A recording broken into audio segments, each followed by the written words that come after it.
Greetings, Calc 2 students. This video is for section 10.1, Parametric Equations. So the idea behind parametric equations is we're going to have an x function of t and a y function of t. So x of t is going to equal a rule, but that rule is going to have t in it. And y is going to equal a rule, but that rule will have t in it. Now we don't have to use t, but most of the time t gets used because we parametrized often in terms of time. It doesn't have to be t, but t has become almost the standard for how parameterizations get written. And then the idea is that we have an x comma y coordinate system, but inside that coordinate system is a function of t, comma, a function of t inside the coordinate system. And then t varies from some a to b in the coordinate system. Parametric equations have a start, which is what we call the initial point, and they have an end, which is what we call the terminal point. And so what we do then is take our rule for each and we plug in the a, the beginning, into each of those.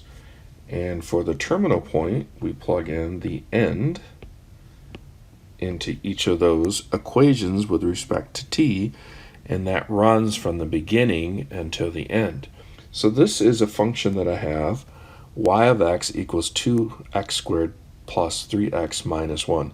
And this is something I could graph, no problems at all to graph. And I want to convert this function equation to a parameterization. So how would I do that? Well, very simple to do. All I do is write x of t is equal to, and then 2t squared plus 3t minus 1. So that's the x part, and then the y part would be y of t is equal to t. I parameterized this quadratic. And how would I write that? Well, I would write that as x as a function of t and y as a function of t is equal to 2t squared plus 3t minus 1, and then comma t. That's a parameterization of this simple case of 2x squared plus 3x minus 1. When I plot this, I would get the same shape as I got with y of x, and y is a function of x, but now I've parameterized. And then of course I would need to pick a value to run that through from a to b. So I would need to pick t values from a to b. Okay, let's look at a few more complicated cases. Example number 1. I have a curve defined by x of t is equal to t squared minus 2t, y of t equals t plus 1, and I want my t to run between minus 2 and 4. So I have x of t, y of t defined, and my t is running from minus 2 to 4. So my initial place is going to be x of minus 2 and y of minus 2. So this minus 2 for the initial goes into each. And so when I calculate that, I'm going to get minus 2 squared minus 2 times minus 2. And that's equal to 4 plus 4, which is 8. And then my y is going to be at minus 2 plus 1, and minus 2 plus 1 is equal to minus 1. And so my initial place that this is going to start on the graph is the input will be negative 2, and the output will be the point 8 comma minus 1. So once again, I put in negative 2 into my parameters and got out the point 8 comma minus 1. So the input was minus 2 and the output was the point 8 comma minus 1. That's my initial place. Now let's do the terminal place. Well, the terminal place I have to put in 4. So I put in 4 squared minus 2 times 4, and that's equal to 16 minus 8. So that's also 8. And then for the next one, for y, I put in 4 plus 1, so that's equal to 5. And so my terminal place would be 8 comma 5. So I input 4 into my parametric equations, and I got out the point 8 comma 5. Let's take a look at that on a graph. Let's look, for example, at this curve that's on our XY axis. Now I've done this in Desmos, which you can find at www.desmos.com. And this is not a function. So for example, if I put in the value of x is equal to 4, I would have two places where the output cross this red line. So this curve that I'm seeing on my graph is not a function. However, it certainly is something that's on my graph. So this parametric equations gives us a way to describe things that we can't describe as functions. And again, this is very powerful for graphing computers and for making shapes and designs in technology and computer games and many type designs that we do with a computer. So for this particular example, let me show you what it looks like here. So my x value is x of t is equal to t squared minus 2t, and the y function, the y value, is y of t is equal to t plus 1. So in Desmos, for example, I put the x value as a function in the x position, and I put the y as a value in the y position. And then I tell Desmos I want t to run from minus 2 to 4. And as I mentioned, t is normally the default for parameterization.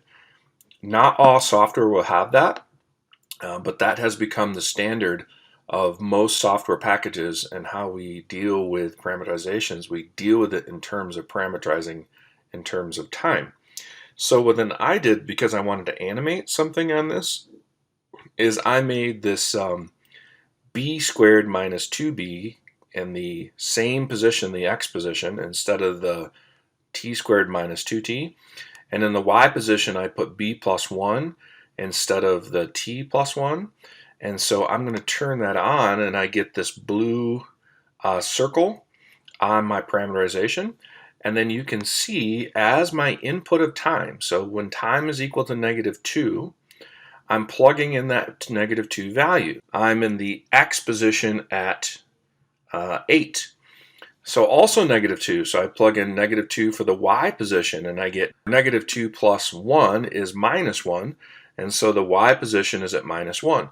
So when b is equal to -2, I have 8 in the x position and -1 in the y position. And so that's the spot.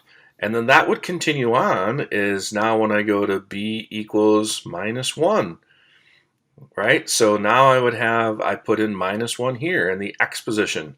This -1, when I plugged into the x position, would be -1 squared is 1, and then -2 times -1 would be +2, so a total of 3. And that's where the x position is at.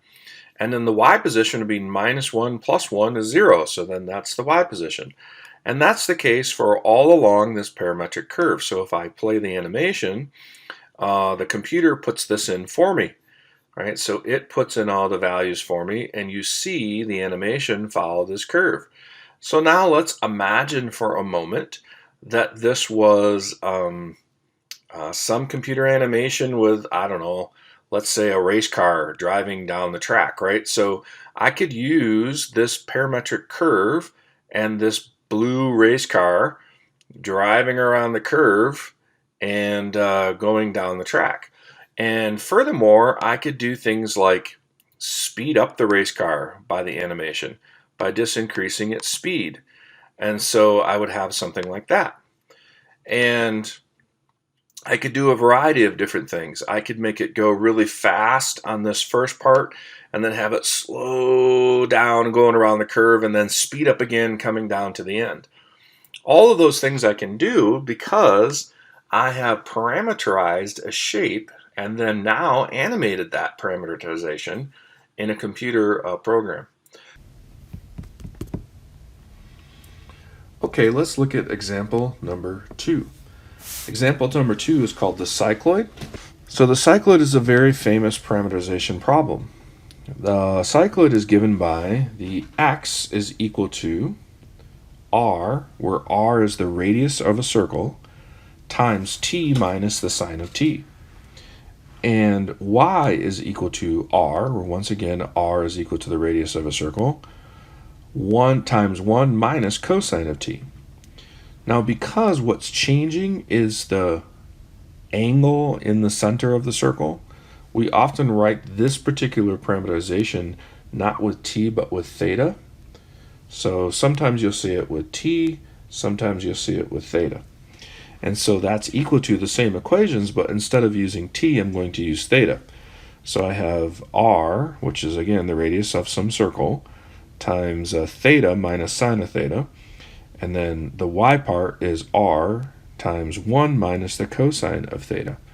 And for one revolution of the circle, I get from 0 to 2 pi. So theta runs between 0 and 2 pi.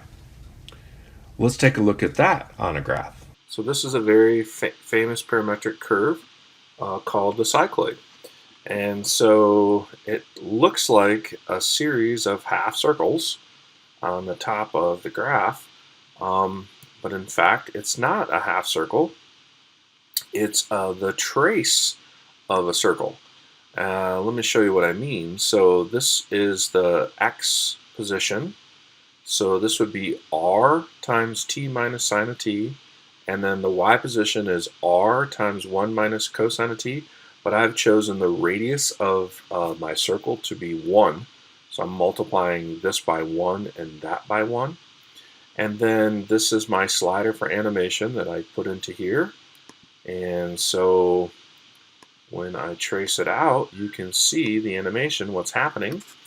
So I have a circle, and I affix a spot on that circle, and then I roll that circle across a flat surface, and I get the cycloid, and that's the shape that the cycloid makes. And once again, because of parametric curves, I can talk to the computer quite easily and ask the computer to do this animation very simply. And it's a lot of fun to do this kind of animation. And frankly, this is how a lot of computer animation is done, and how a lot of software that helps with computer design and computer printing and CNC machines and those types of things. Example number 3. This is a little extra for us. It's not covered in this chapter with 10.1, but it's certainly something that is a useful skill, and that's parameterizing a line. So let's say that I have a line with the points 3, 2, and 5, 8, and I'm asked or want to parameterize the line with these 2 points, 3, 2, and 5, 8. So how do I do that? Now there are many techniques to parameterize a line. This happens to be the one that I found the most useful. So I pick one of the 2 points. I'm going to pick 5, 8. And then I write it this way, where I minus the other point, so 3, 2. So then that is equal to 5 minus 3, 8 minus 2. So I took 5, 8, and I minus 3, 2, and I got 5 minus 3, 5 minus 3, and then 8 minus 2, and that's equal to 2, 6.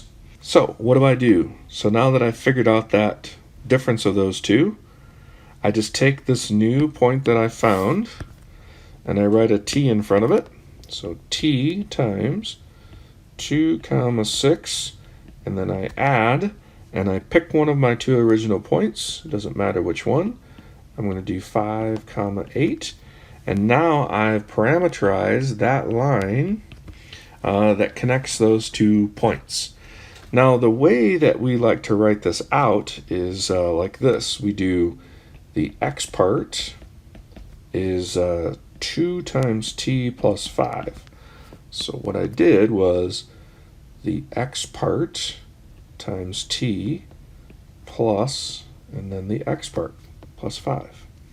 So 2 times t plus 5 is the x part. And then the y part would be equal to 6 times t plus 8. So I took 6 times t, those are the y's, 6 is the y, times t, plus, and then 8 is the y. So that is my x and y part. And then I just need to find an a and b. It doesn't matter what I choose. So I'm going to choose, let's say, -2 to +2. So this is the parameterization of the line that passes through the points 3 comma 2 and 5 comma 8. Let's take a look at that on a graph. Okay, so I plotted these 2 points that we had. The first point was 3, 2, so that's this point. And the second point that I chose in this example was 5, 8. And then you see what I did was use the format that we have to use using Desmos. So this would be the x part, and this would be the y part. So x of t is equal to 2t plus 5, and y of t equals 6t plus 8. And I turn that on, and that is the line that connects those 2 dots and goes through those 2 points. Now, one thing I did mention and want to mention again is as t gets bigger in both the negative and positive case, then the line will get bigger. But in this case, I've only parameterized from -2 to 1. So if I made that bigger and I made it to 10, see, the line would go out further, right? And so forth. This one 0, and then I'd have to make this one -1. So that would just be a line segment between the two. And how I knew to do that was, well, what value do I have to put in for this equation to get 5, 8, right? So if I put in 0, I'd have 5, 8, because this would be 0 and this part would be 0, and I'd be left with x is equal to 5 and y is equal to 8, so that's 5, 8. And then the other point I'm looking for is 3, 2, right? So if I start at -1, well, 2 times -1 is -1, and then 5, so this would be 5 minus 2 to get 3. And this would be 8 minus 6 to get 2, right? So if I put in a -1, I know that's how I could get directly from this point to that point. So if I wanted to make an animation then, and make my animation go out quite a ways, this black dot runs the gamut of that line, right? That's the animation of the line. But let's say I wanted to make animation, for example, of a bus terminal, right, where I'm going to stop at the 2 stops. So I would just make this from 1 to 0, and I could show this like animation of a bus line, right? So this is stop A and stop B, and I now have a bus stop that a bus only runs between those 2 stops in my animation, or whatever I decided I wanted to animate. So once again, the parameterization process and the parameterization in computer design and computer applications is a very useful thing, and is widely used, and is something that I think is pretty neat. And I encourage you to kind of play around with it and see what you can do, what neat designs that you can make as well. Okay, and then finally is example number 4 is a circle. So the parameterization of a circle is x of t equals h plus r times the cosine of t, where h is equal to the origin of the circle in the x position. So h is the center of the circle, the x part of the center of the circle. And then y of t is equal to k plus r times the sine of t. So that is k is equal to the y part of the origin of the circle. And then r in both cases is the radius of the circle. And one rotation of a circle is from 0 to 2 pi. If the origin is 0, 0, and the radius is equal to 1, then we have the unit circle, right? We were used to that. So the origin was 0, so h would be 0 and k would be 0. And the radius is equal to 1, r is 1, and r is 1. Then we have cosine sine. This is the unit circle that we've been used to from previous classes.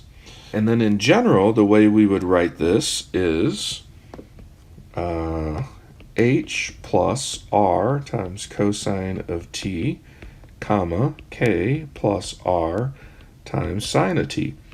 This would be the generalized way of parametrizing a circle. Now, one thing I want to mention here is by convention, we use the cosine in the x position and the sine in the y position, and we get a counterclockwise rotation when we think of how our angle sweeps. But we could, if we wanted to, make the circle go the other direction. So then we would have x of t equals h plus r times the sine t, and y of t equal k plus r times the cosine of t. So then we would have the other way around. We would have h plus r times sine of t and k plus r times cosine of t would be our generalized way of thinking of parametrizing a circle. But the thing here is that when we run our t between 0 and 2 pi, we're not going to be counterclockwise anymore, we'll be clockwise. So our circle would rotate parameterize-wise to the right-hand direction, so the clockwise direction. Let's take a look at an example of that on our graph. So in this case, what I did was put the red circle with the origin of the circle at 2, 2, and the blue circle with the origin at 2, minus 2, so you could see the process of the parameterization offsetting. So once again, I decided to make the red circle the standard rotation, so this is counterclockwise. That's how we're used to doing the circle, right? With cosine first and then sine second. That's what we did with the unit circle. And then the blue circle, I have the off rotation, or the opposite, which is clockwise. This is the other direction, so I did sine first and then cosine, but both of them parameterize a circle. So this is the parameterization direction of the red circle. This is normally how we think of parameterization, counterclockwise. So you're used to that in the unit circle, cosine, sine, x and y. And then in the blue circle, I've gone the opposite direction. This is right-handed, right? So I'm going right-handed. So it's going the opposite direction that we normally would think of a circle. But that's because I've decided to parameterize it in the other direction. And once again, in animation, this is a very powerful thing. I could change this animation so that I made it look like it was tracing out the figure 8, or speeding up at different times, or the green ball and the red ball were chasing each other around these circles. All of those things are possibilities that I could do simply by manipulating the direction of the parameterization, the speed of the animation of the parameterization, and even the amount of the parameterization curve that I wanted to go over. So parameterizations are very neat, very cool, and something that is very useful with lots of applications.